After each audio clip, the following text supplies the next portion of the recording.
Hello everyone, Assalamu alaikum. আজি মই আপোনালোকক এটা ফ্ৰকৰ ওপৰত হ্যান্ড এমব্ৰয়ডাৰী আৰু এপ্লিকৰ ডিজাইন কৰি দেখুৱাম। আৰু ইয়াতে মই ফ্ৰকটো বনাই লৈছো। ফ্ৰকটো 2x2 ৰুবিয়া কাপোৰেৰে বনাইছো। গৰমত পিন্ধিবলৈ বাচ্চাবিলাকৰ বহুতে আৰামদায়ক হয় এই কাপোৰবিলাকেৰে ড্ৰেছ বনালে। আৰু দুটা লেয়াৰত তলত ডিজাইন দিছো।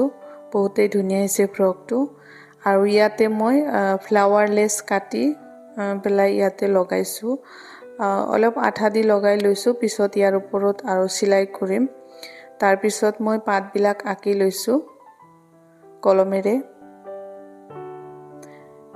ভালকে দেখা পোৱা নাই কাৰণ এইখিনি ভিডিঅ' মই ৰাতি কৰিছিলো, সেইকাৰণে ভালকে স্পষ্ট হোৱা নাই।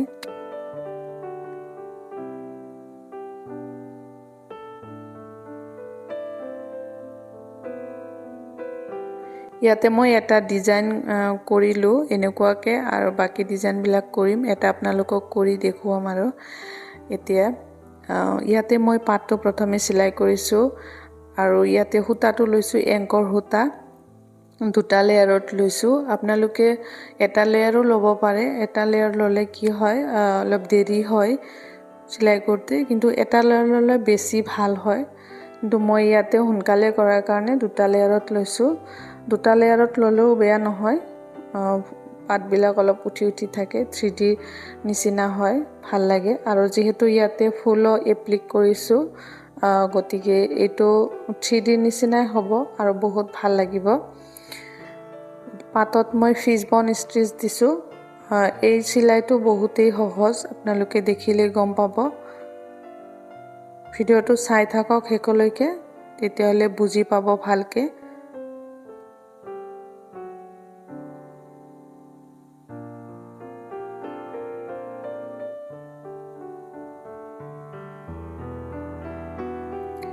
মোৰ এটা পাত সিলাই কৰি হৈ গ'ল। এতিয়া বাকি পাতটো সিলাই কৰি তাৰ পিছত ঠানিৰ কামখিনি কৰিম। এতিয়া মই ইয়াতে চেপ গ্ৰীন কালাৰৰ এটা সূতা লৈছো, অলপ মানে ডিফাৰেন্স কৰিবলৈ, তেতিয়াহ'লে ভাল লাগিব। আপুনি বিচাৰিলে এটা কালাৰো ব্যৱহাৰ কৰিব পাৰে। মই যিহেতু ইয়াতে পাতৰ ভিতৰত হিৰাৰ নিচিনা দিম, সেইকাৰণে বেলেগ কালাৰৰ সূতা লৈছো, তেতিয়াহ'লে দেখা যাব ভালকে। আৰু এইটো মই বেক ষ্ট্ৰিচ সিলাই কৰিছো। এই সিলাইটো খুবেই সহজ।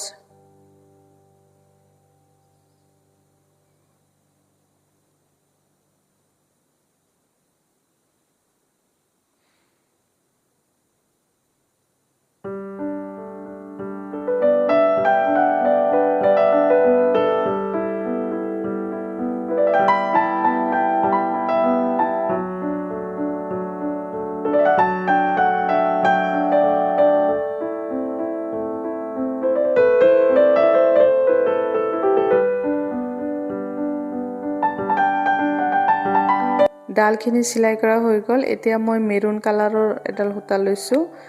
ফুলৰ মাজত মই ফ্ৰেঞ্চ নট দি এটা ৰাউণ্ড শেপ কৰি দিম। ফ্ৰেঞ্চ নটবিলাক কিন্তু বহুত ভাল লাগে ফুলৰ মাজত দিলে।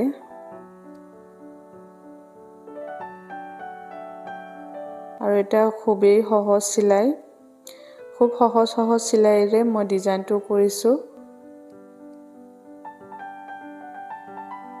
এবাৰ মনোযোগ সহকাৰে দেখিলে আপোনালোকে কৰিব পাৰিব।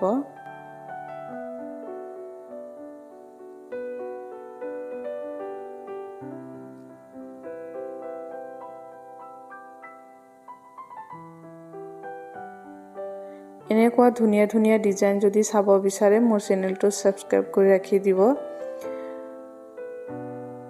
মই হ্যান্ড এমব্ৰয়ডাৰীৰ লগতে হ্যান্ড পেইন্টিঙৰ কামো কৰোঁ। সেইবিলাকৰ ভিডিঅ' আছে মোৰ চেনেলত, আপোনালোকে চাব পাৰে। আৰু এনেকুৱা সহজ ডিজাইনবিলাক যদি চাব খোজে, তেনেহ'লে কমেণ্ট কৰি জনাবলৈ নাপাহৰিব। আৰু মোৰ ভিডিঅ'ত এটা লাইক দি দিব, কাৰণ আপোনালোকে লাইক দিবলৈ পাহৰি যায়।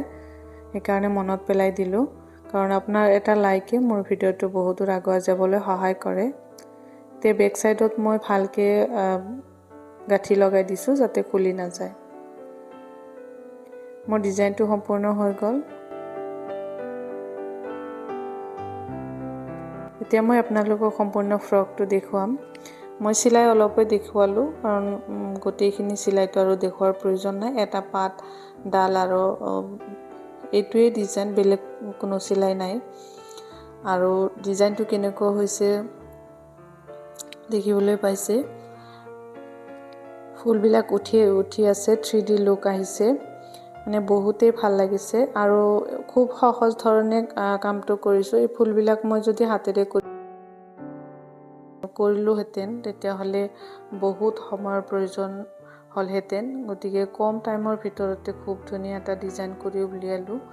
আৰু এই ফ্লাৱাৰ লেচবিলাকে আমাৰ কিন্তু কামবিলাক বহুত সহজ কৰিছে। আৰু আজিকালি দোকানত এনেকুৱা লেচ সৰু ডাঙৰ বহুত ধৰণৰ লেচ পোৱা যায়। আৰু বহুতে এই লেচেৰে বহুত ধৰণৰ ড্ৰেছ বনাই আছে, বিশেষকৈ মেখেলা চাদৰ বনাই থাকে বহুতে। গতিকে আপোনালোকেও কৰিব পাৰিব আৰু এই ফুলেৰে আৰু বেলেগ বেলেগ ডিজাইনো কৰিব পাৰিব। মই আৰু ডিজাইন কৰিছোঁ, এইবিলাক আপোনালোকৰ লগত শ্বেয়াৰ কৰিম। আজিলৈ ইমানতে শেষ কৰিছোঁ ভিডিঅ'টো। আল্লাহ হাফিজ, আসসালামু আলাইকুম।